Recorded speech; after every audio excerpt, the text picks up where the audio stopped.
the Black Sabbath lead singer Ozzy Osbourne has died at the age of 76. One goes through changes, looking to find the truth.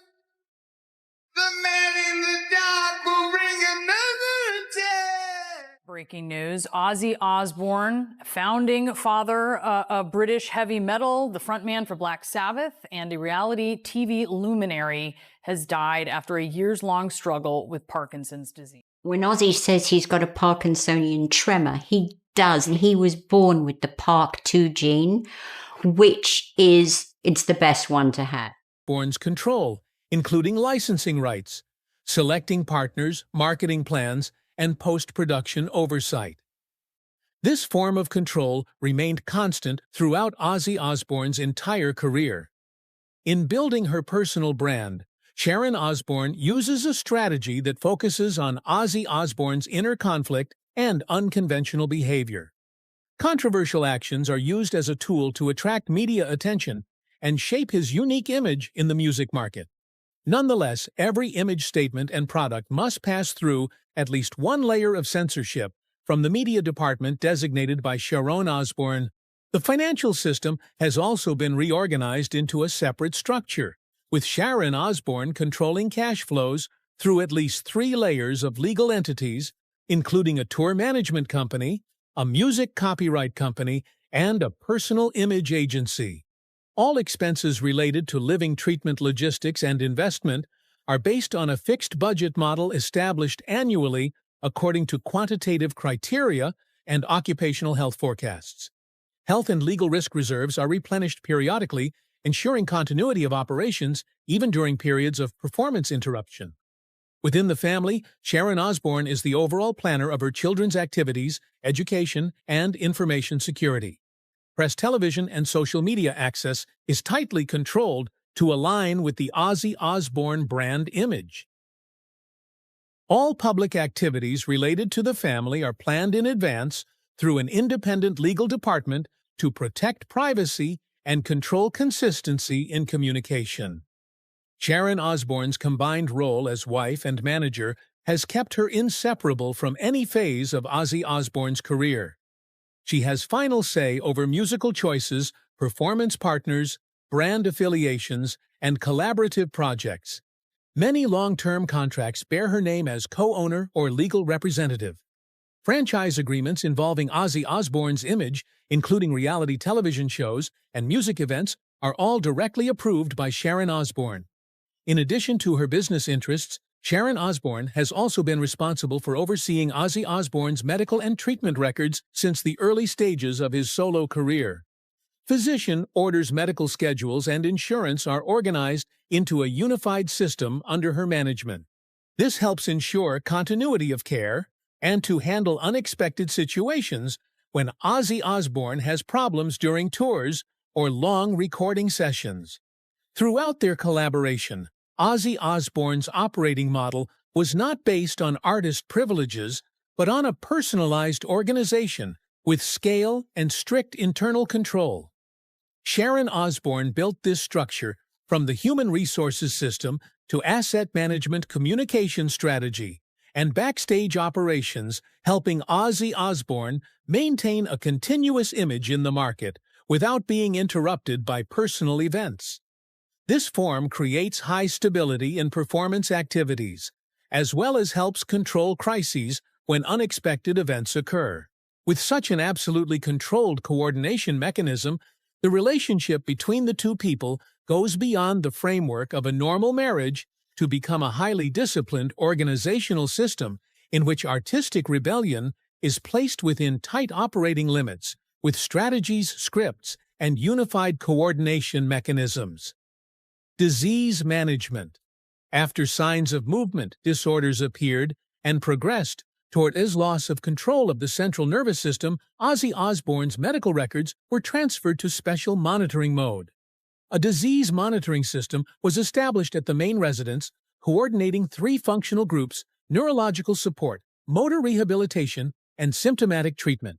Sharon Osbourne directly signed contracts with private medical units requiring specialized personnel to be maintained in each group operating on a rotating basis, according to the on-site care model.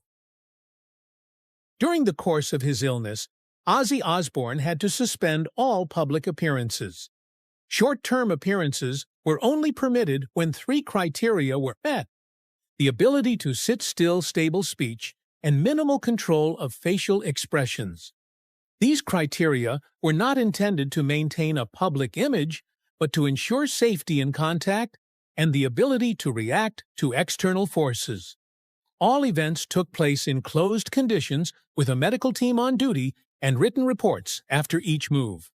Nutritional activity and outpatient management are organized as a standalone administrative model. Sharon Osbourne has delegated the responsibility of coordination to a personal medical advisory board, which works on a closed schedule with weekly cross-checks and progress reviews. The reporting system is coded and stored internally, circulating only within the minimum legal limits required. Monitoring of central nervous system and respiratory function is considered the most important factor at this stage due to the risk of rapid and irreversible deterioration. The move to Switzerland was made after completing the legal procedures related to unlimited treatment in a specialized facility. Sharon Osbourne requested that her treatment plan be separated from the national health system to ensure full autonomy in her end-of-life decisions. The documents related to this were established in the form of an advance power of attorney, allowing the authorized person to make medical decisions independent of the collective consensus system. This was one of the final steps in implementing a proactive worst-case scenario mechanism. As the neurodegenerative process reached the point of incapacitation, physical therapy support shifted to maintenance, with no rehabilitative exercises being used.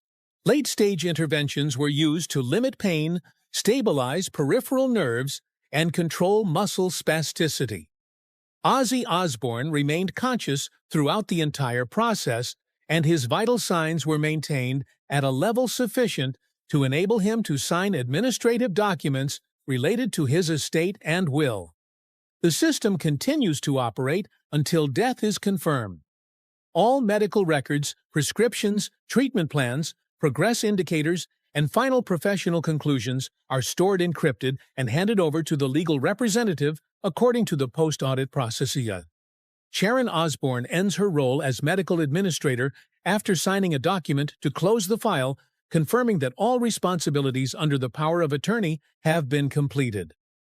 This process concludes the entire end-of-life management phase of Ozzy Osbourne, ending a series of continuous operations that lasted for many years under an organizational model established and fully controlled by Sharon Osbourne. Handling of funeral and legacy. Ozzy Osbourne's funeral legal documents were completed internally and were not transferred to the public system other than the death notice as prescribed. The handling of personal assets, intellectual property rights, and artistic heritage was carried out under the direct supervision of Sharon Osbourne as the full attorney. There was no dispute in determining the inheritance rights or the final exploitation rights. The terms of the transfer of assets were completed before the time of death, with the participation of the personal legal advisor representatives of the 3 children and the copyright storage unit. Ownership of unreleased recordings and unreleased projects is allocated to Sharon Osbourne on a reserving basis. This artistic legacy includes many musical works that have never been commercially licensed, as well as exclusive recordings that are used only for family or private ceremonial purposes. Ownership remains in place until further direction from the legal administrator. Regarding the memorial and archive of the name, Sharon Osbourne rejected the proposal to establish an organization named after Ozzy Osbourne in the form of a foundation or memorial institute. The reason stated in writing is to maintain full control over the content, image, and ultimate commercial direction. Any form of honor, if any, will only be done in symbolic form or integrated into independent projects not organized under a third-party legal structure. The family is unanimous in their decision to maintain this principle in order to protect the right to completely control the factors related to personal reputation. In the administrative will system, Ozzy Osbourne established a clear distribution structure. Sharon Osbourne holds full administrative decision-making power. Kelly Osbourne retains media consultation. Power Jack Osbourne is assigned to supervise digital assets, and Amy Osbourne receives non-commercial music files. The division of power is not based on the principle of equal division, but on the specific functions and respective operational experience of each person. All rights are exercised under internal supervision and cross-checking within the family and are not delegated to third parties. In addition to physical assets and intellectual property, Ozzy Osbourne's personal files were also transferred under a confidential process. This included diaries, letters, legal documents unpublished, manuscripts, and all data relating to his personal activities from before to after his end-of-life treatment. This data group was treated separately from commercial assets and was not to be used publicly without the written approval of Sharon Osbourne. Administratively, Sharon Osbourne terminated her role as conservator after signing a confirmation of completion of obligations related to assets, wills, and posthumous communications. She refused to continue any commercial projects related to the Ozzy Osbourne brand, refused to participate in media public appearances, and gave up the right to negotiate future contracts. The termination of this role was not through a media statement, but was established through administrative documents circulated within the family management system. Ozzy Osbourne's journey ended with initiative, discipline, and absolute respect for personal choice. What remains is not just music, but how a person lived and died the way he wanted. If you find this story worthy of being remembered, please share the video so that more people know. Click subscribe to not miss the next content and leave a comment if you have anything to say about Ozzy Osbourne's life. We will continue to be here recording the stories that need to be heard. Ozzy Osbourne died in the house that was his last protection from the public eye. Hours later, Sharon Osbourne suddenly appeared with a statement that shocked the art and media world. I just thought he was the funniest, sweetest guy I'd ever met, because he was so vulnerable about everything. And that just attracted me to him. For decades, she had controlled all the information surrounding him. A completely different truth about Ozzy Osbourne's death was confirmed. And the only person standing up to confirm it was none other than the wife he always called the last and only. Ozzy Osbourne died of respiratory failure due to complications from late-stage Parkinson's disease at his home in Buckinghamshire in the early hours of July 22nd. When Ozzy says he's got a Parkinsonian tremor, he does, and he was born with the PARK2 gene, which it's the best one to have. This information was confirmed by the family through a brief but official press release signed in full by Sharon Osbourne and 3 children, Amy Osbourne, Kelly Osbourne, and Jack Osbourne. The death occurred under medically controlled conditions with the full presence of close family members and a special care team actively arranged in advance by Sharon Osbourne. Ozzy Osbourne's choice to end his life at home was the result of a plan that had been in place for months, with Sharon Osbourne playing a key role in organizing and overseeing it. "We were prepared for this," she said in an interview shortly after the funeral announcement. Ozzy didn't want to be in hospital for any longer. He was no longer in control of his body, but his will was very clear. She said the decision to maintain home care was based on Ozzy Osbourne's clear wishes expressed in writing and in direct conversations with his family. Internal family meetings began in early July, focusing on coordinating medical personnel, establishing a care system, and preparing for the aftermath. Sharon Osbourne refused any form of media support and did not allow access to the press or international news agencies for 72 hours before the official announcement. During this period, all information was kept strictly internal and only passed through the Osbourne family's legal representatives. A final video call was held 3 days before his death between Ozzy Osbourne and his children. According to Jack Osbourne, his father had completely lost the ability to speak, but was still able to communicate through eye contact and minimal facial expressions. Jack Osbourne made it clear in a family statement, "We understood what he was trying to say. There was nothing unexpected or ambiguous about the moment. Everyone understood the meaning of the farewell." Out of the 3 children, only one person was asked to meet privately with Ozzy Osbourne in his final hours, Sharon Osbourne.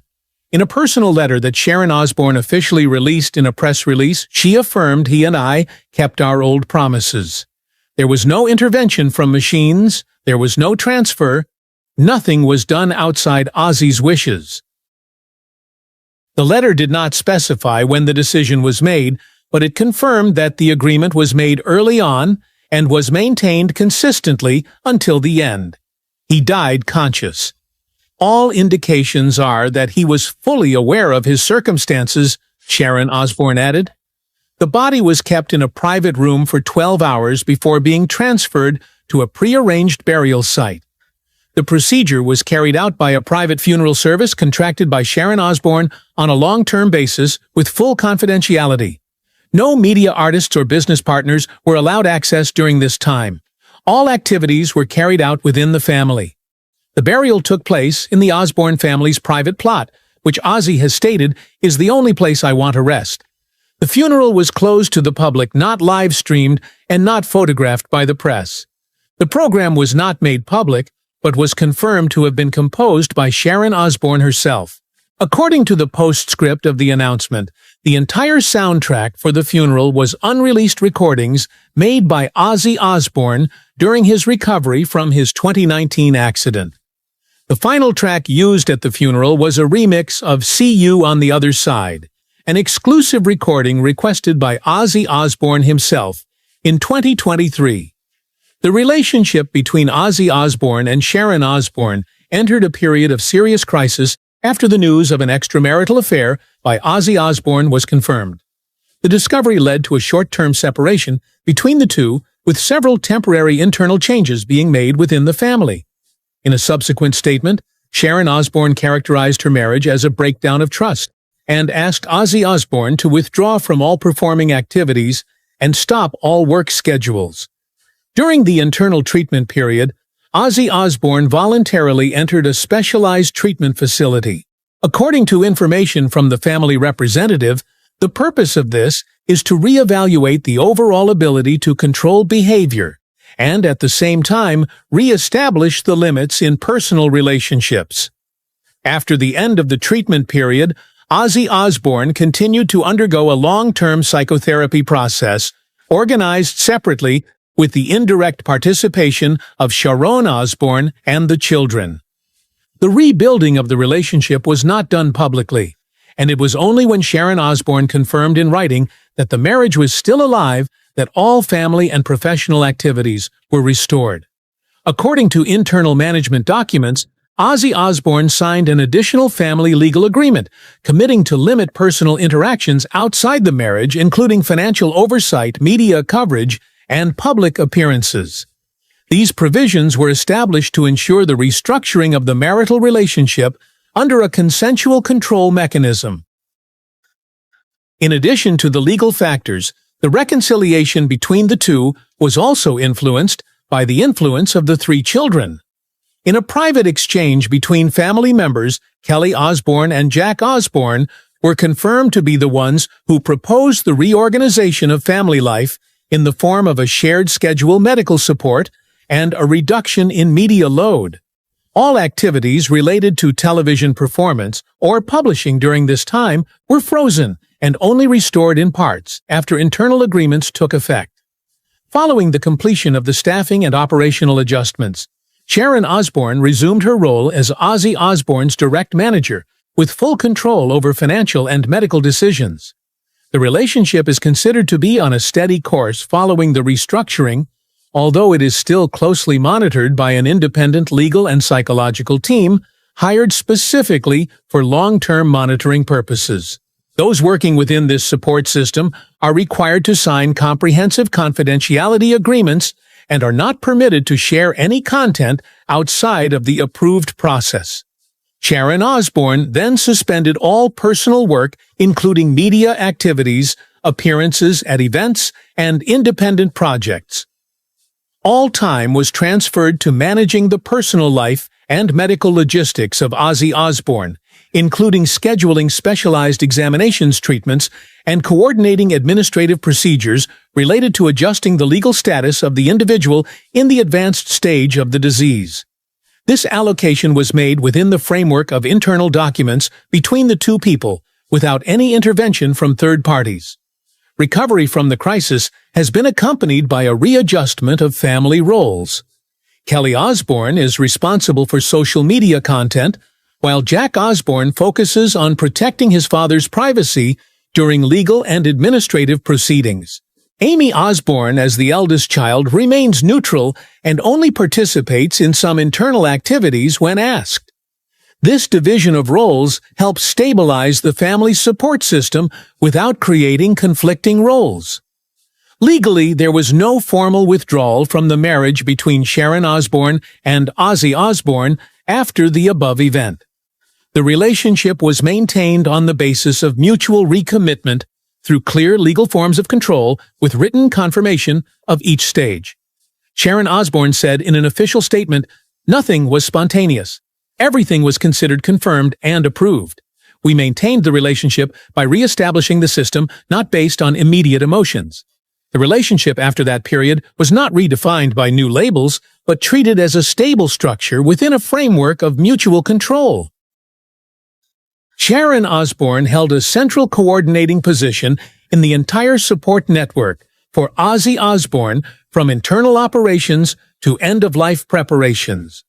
Her continued role in this role after the incident was seen as a decisive factor in prolonging the final stability in Ozzy Osbourne's life. Career management model.